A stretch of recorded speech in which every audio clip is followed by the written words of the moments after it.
রে, বিগ বস উইনার করণবীর খেলো গার্লফ্রেন্ডের কাছে ধরা। ওদিকে দুরি ফিশানের একই অবস্থা। আমাদের জাতীয় ক্রাশ দেখি পুরোপুরি আউট অফ শেপ। এ কি আবার বেবি বাম্প নাকি? চলুন শুরু করা যাক আজকের গল্প আর গসিপ। না, করণবীরের স্বভাবটা আর পাল্টালো না রে ভাই। মাত্র ২৬ বছর বয়সে তিনি ভালোবেসে বিয়ে করেছিলেন তারই ছোটবেলার সুইটহার্ট দীপিকা মেহতাকে। ৯ বছর পর তাদের ডিভোর্স হয়ে গেলে তিনি আবারও বিয়ে করেন টিভি স্টার নিধি শেঠকে, কিন্তু করোনার সময় সেটাও ভেঙে যায়।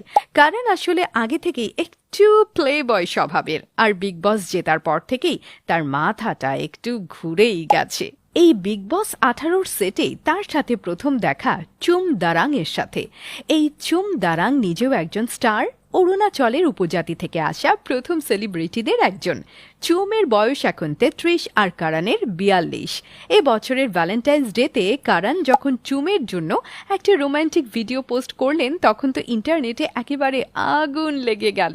সেখানে আবার করণ বলেছিল, roses are red, violets are blue, I don't care about anybody, but I love you. Wow! আর চুম সেই পোস্টে তার হাসির ইমোজি সব মিলিয়ে সোশ্যাল মিডিয়ায় ভালোই ভাইরাল। এরপর অঙ্কিতা লোখান্ডে আর ভিকি জৈনের হোলি পার্টিতেও দুজনে মিলে রং মাখামাখি করেছে দারুণ। রিসেন্টলি করণ বলেছিলেন, আমাদের সম্পর্কটা বন্ধুত্ব আর রোম্যান্সের একটা সুন্দর ককটেল।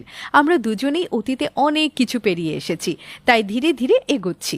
এদিকে কিছুদিন আগে চুম সাউথ মুম্বাইয়ে নিজের জন্য একটা দারুণ বাড়ি কিনেছেন, আর করণ ছিলেন তার সবচেয়ে বড় চিয়ার লিডার।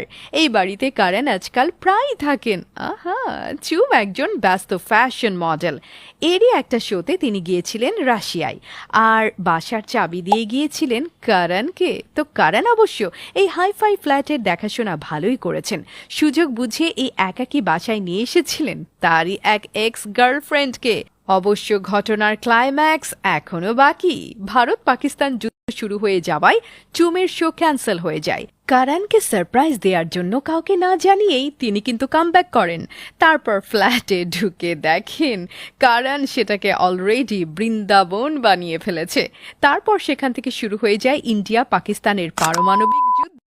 এবার দেখা যাক বিগ বসের মতো এই রোম্যান্সেও আবার করণের ওয়াইল্ড কার্ড এন্ট্রি হয়ে যায় কিনা। ওরে! আর ওদিকে দুরি ফিশান এই সময়ের সবচাইতে হট সেলিব্রিটিদের একজন। সাদিকিয়ার ইনস্টাগ্রামে তার প্রায় ৭ মিলিয়ন ফলোয়ার আছে। তার সব পোস্টই আজকাল ভাইরাল হয়ে যায়, কিন্তু এর মধ্যেই তিনি কয়েক মাসের জন্য হাওয়া হয়ে গিয়েছিলেন। ফ্যানদের ধারণা ছিল ভাইয়ের বিয়ের জন্য